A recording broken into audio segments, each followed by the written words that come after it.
ఇది చూడండి, ఇది ఒక ప్లాటు. ఇది మా తోటలో ఉన్నాయి. ఇంకో ప్లాటు, ఇది 6 years పైన అబవ్ చెట్లు. ఈసారి సమ్మర్ వల్ల పూర్తి కొద్దిగా దెబ్బతిన్నాయి. ఈ మధ్యలో కాఫీ పెట్టినాము, కాఫీ మిరియాలు పెట్టినాము. ఇట్లా మిరియాలు కూడా ఉన్నాయి దీంట్లో. మిరియాలు కూడా బాగానే వచ్చినాయి. కొన్ని పోయినా కూడా కొన్ని కాఫీ 1 year అంటే 6 months 7 months. ఈ మిరియాలు కూడా దాదాపు 6 months. ఇవి కాఫీ కూడా బాగా వచ్చింది. ఇది చూడండి, ఇది కూడా ఈసారి డ్యామేజ్ అయినా కూడా మావైతే పెద్ద డ్యామేజ్ కాలే, బాగా వచ్చింది ఈల్డ్. కాఫీ కూడా బాగున్నాయి చూడండి. కొన్ని చెట్లు బాగున్నాయి కాఫీ, కానీ కొన్ని చెట్లు చాలా బాగున్నాయి కాఫీ. అదే ఈసారి కొద్దిగా సమ్మర్ వల్ల కొన్ని చెట్లలో డ్యామేజ్ అయింది. ఫ్లవరింగ్ అంటే ఫ్లవర్ వచ్చినాక డ్రాప్ అయిపోయింది. కాయలు అన్నీ ఒక్క అంతా కొద్దిగా డ్రాప్ అయింది. ఎంత డ్రాప్ అయినా కొద్దిగా అంటే కొద్దిగా లోపల ఉండే చెట్లన్నీ ఈల్డ్ బాగా ఇచ్చినాయి చూడండి. మాకు అనంతపురం అంటే కొద్దిగా హాట్ క్లైమేటు. అంటే వేరే ఎక్కడన్నా పోల్చుకుంటే మాకు చాలా హాట్ క్లైమేట్ కాబట్టి ఇంత హాట్ క్లైమేట్ అయినా కూడా చూడండి ఈల్డ్. చెట్లు మంచి వెరైటీ కావడం వల్ల చూడండి కాఫీ చెట్లు కూడా ఎంత బాగున్నాయి నీట్గా. ఇవన్నీ కాఫీ చెట్లు అక్కడక్కడ పోయినాయి, అంటే మనం పెట్టిన చెట్లన్నీ రావు కూడా. ఇదిగోండి ఈ చెట్లు చూడండి, కాఫీ చెట్లు. ఇవి కాఫీను అంత దాదాపు 10 నెలలు చెట్లు ఇవి. నెక్స్ట్ ఇయర్ క్రాప్కి వస్తాయి. ఇవి మిరియాలు కూడా అంతే, దాదాపు 8 to 10 months చెట్లు ఇవి. అంటే డిసెంబర్లో, అక్టోబర్లో, నవంబర్లో పెట్టినాము ఇవి. ఇవన్నీ కూడా ఇవి కూడా బాగానే ఉన్నాయి. అదే ఎందుకంటే ఇంటర్ క్రాప్ ఉంటే ఏదైనా కానీ ప్రొటెక్టివ్, అంటే ఒక్క రేట్ తగ్గినా కూడా ఇవి దీనివల్ల ఈల్డ్ తీసుకోవచ్చని ఆ ఉద్దేశంతో పెట్టినాము. ఇవి కాఫీ ప్రతి చెట్టు బాగానే వచ్చినాయి, కాకపోతే కొద్ది బాగా వచ్చినాయి, కొన్ని గ్రోత్ బాగాలేవు. ఇది చూడండి అరకినట్టు చెట్లు బాగా ఉన్నాయి కాబట్టి ఈల్డ్ మాత్రం ఇచ్చినాయి. లేదంటే ఈ సమ్మర్కి ఈసారి చాలా దెబ్బతిన్నాయి అన్ని వైపులా. మావే కాదు, ఏ విలేజ్లో చూసినా ఈల్డ్ తక్కువైంది ఈసారి. చూడండి కాఫీ ఎంత నీట్గా ఉంది. మేము పెద్దగా ప్రొటెక్టివ్ చర్యలు ఏమి తీసుకోము, కానీ న్యాచురల్గా వ్యవసాయం చేస్తాం కాబట్టి కాఫీ అంతా ఇది ఒక్క కూడా ఈల్డ్ వచ్చిందంతా నీట్గా ఉంది చూడండి. వచ్చిన వరకు నీట్గా ఎక్కడ డ్రాప్ కాకుండా చూడండి. ప్రతి చెట్టు, ఏ చెట్టుకి కూడా ఏదో కొన్ని చెట్లు ఇంకా సమ్మర్కి అదే సన్కి డైరెక్ట్గా ఉండే చెట్లలో డ్రాప్ అయింది ఫ్లవరు, అదే ఫ్రూట్ కూడా డ్రాప్ అయింది. మిగతా చెట్లలో డ్రాప్ కాలే. మనం క్లైమేట్ని మనం ఏం చేయలేము కదా, న్యాచురల్గా మనం ఏం చేయలేము. చూడండి ఇంత నీట్గా ఈల్డ్ ఉంది. ఇవన్నీ కూడా నీట్గా ఉంది ఈల్డ్. ఇది కాఫీ చూడండి ఎంత నీట్గా ఉన్నాయి కాఫీ చెట్లు చూడండి. ఇదంతా కాఫీ, ఇదంతా పక్క చిన్న చెట్లు, ఒక్క చెట్లు పోతూ ఉంటాయి కాబట్టి మధ్యలో చిన్న పెడుతూనే ఉంటాము. ఇది చూడండి ఈ తోటలో అంటే లాస్ట్లో చెట్లు ఎట్లయినా కూడా డ్యామేజ్ అవుతాయి, ఒక్క క్రాప్ అవుతుంటుంది. ఇది చూడండి మిరియాలు, ఇది తీగలు అన్నీ బాగా వచ్చినాయి.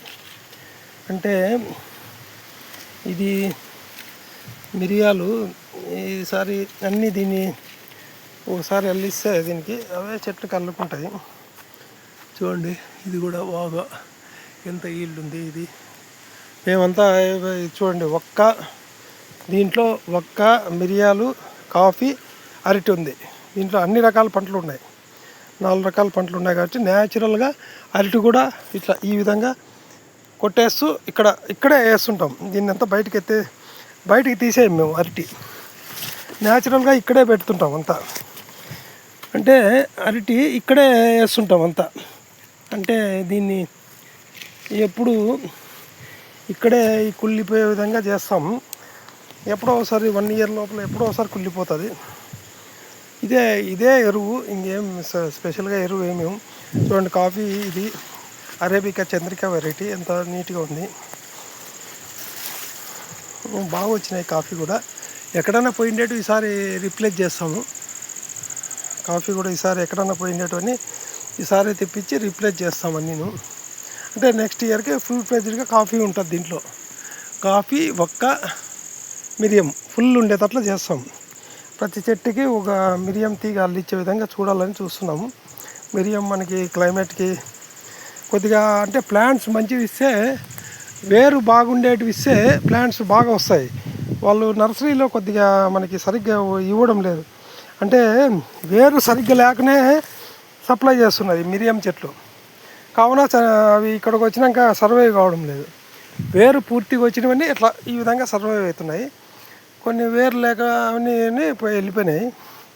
అంటే సరిగ్గా రాకోకుండా అది ఇది చూడండి. ఇట్లా పట్టులన్నీ మేము న్యాచురల్గా ఇట్లా మధ్యలోకి వేస్తాం.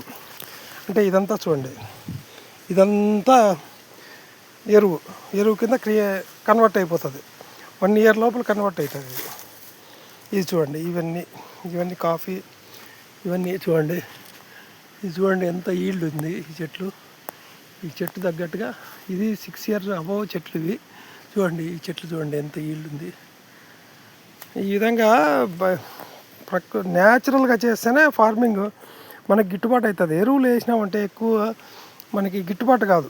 నేను అనేది ఫర్టిలైజర్స్ ఎక్కువగా అప్లై చేస్తే డబ్బు ఖర్చు ఎక్కువ అవుతుంది, ప్లస్ మనకి ఖర్చు ఎక్కువ, పెట్టుబడి ఎక్కువ అవుతుంది. కానీ అంటే అసలు ఫర్టిలైజర్ అప్లై చేసుకోకుండా ఉండేకి లేదు. కొద్దిగా వేయాలి. అంటే ఇప్పుడు మైక్రో న్యూట్రియన్స్ ఇట్లాంటివి అప్లై చేయాలి.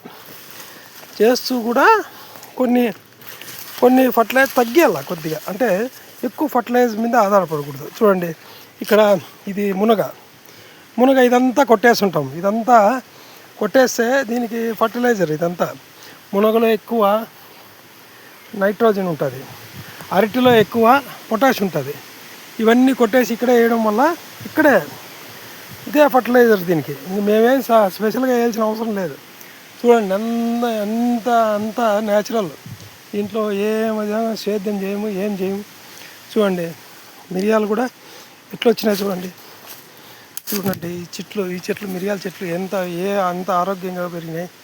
ఇవన్నీ బాగా అర్లుకుంటే మనకి పంట ఎంత వస్తుందో తెలియదు. మనకి మిక్సర్ కాబట్టి కావున దీంట్లో కొద్దిగా వచ్చినా అప్పుడు మనకి ఏమవుతుందంటే ఈక్వల్ అవుతుంది ఇన్కమ్. అంటే పెట్టుబడికి వచ్చినా సరిపోతుంది. ఈ అరటిలో మాకు డబ్బులు వస్తూనే ఉంటాయి. ఏలక్కి అరటిది నెలకు ఒకసారి కొట్టినప్పుడు కూడా ఒక 300-400 కేజీలు వచ్చినా 40 రూపాయలు వేసుకున్నా దాదాపు 10,000 వస్తుంది నెలకి. అంటే మేము ఏమి చేయకినా 10,000 వస్తుంది. కాబట్టి అది పెట్టుబడి ఖర్చులకు వస్తుంది. ఈ విధంగా రైతులు న్యాచురల్ ఫార్మింగ్ అని కాను, కెమికల్ కూడా అప్లై చేయాలా. కానీ ఎక్కువ అప్లై చేయకుండా న్యాచురల్గా ఈ విధంగా మనం చెత్తనంతా బయటకు ఎత్తేయకూడదు. ఇక్కడే పెట్టాలి. ఇక్కడే ఈ విధంగా పెట్టి మనము దీన్ని సేద్యం చేసుకోవాలి. ఈ విధంగా పెట్టడం వల్ల ఇది కుళ్ళి అంత కార్బన్ శాతం పెరుగుతుంది. ఈ చెట్లలో కార్బన్ శాతం పెరుగుతుంది. చూడండి మీరు చూడండి ఎంత ఉంది దీని వెనక దీని కింద ఎంత ఉందో చూడండి. ఫర్టిలైజర్ ఇదంతా ఫర్టిలైజరే కదా. ఇదంతా ఫర్టిలైజర్ ఇదంతా. అట్లా ఈ విధంగా సాయిల్ అనేది ఎన్రిచ్ అవుతుంది, కార్బన్ శాతం పెరుగుతుంది సాయిల్లో. చూడండి పెరగడం వల్ల మనకి న్యాచురల్గా ఎరువులు ఏమి ఇవ్వకుండా ఇదే సరిపోతుంది. చూడండి మా తోట అంతా కూడా అరటి ఉంది. అరటి ఉంది, ఒక్క ఉంది. అరటి మనకి మెయిన్ క్రాప్ కాదు. మాకు అరటిలో పెద్దగా ఆదాయం లేకుండా అది ఉండడం వల్ల ఫర్టిలైజర్ భూమిని సారవంతం చేస్తున్నాం అంతే. అది ఫ్రెండ్స్.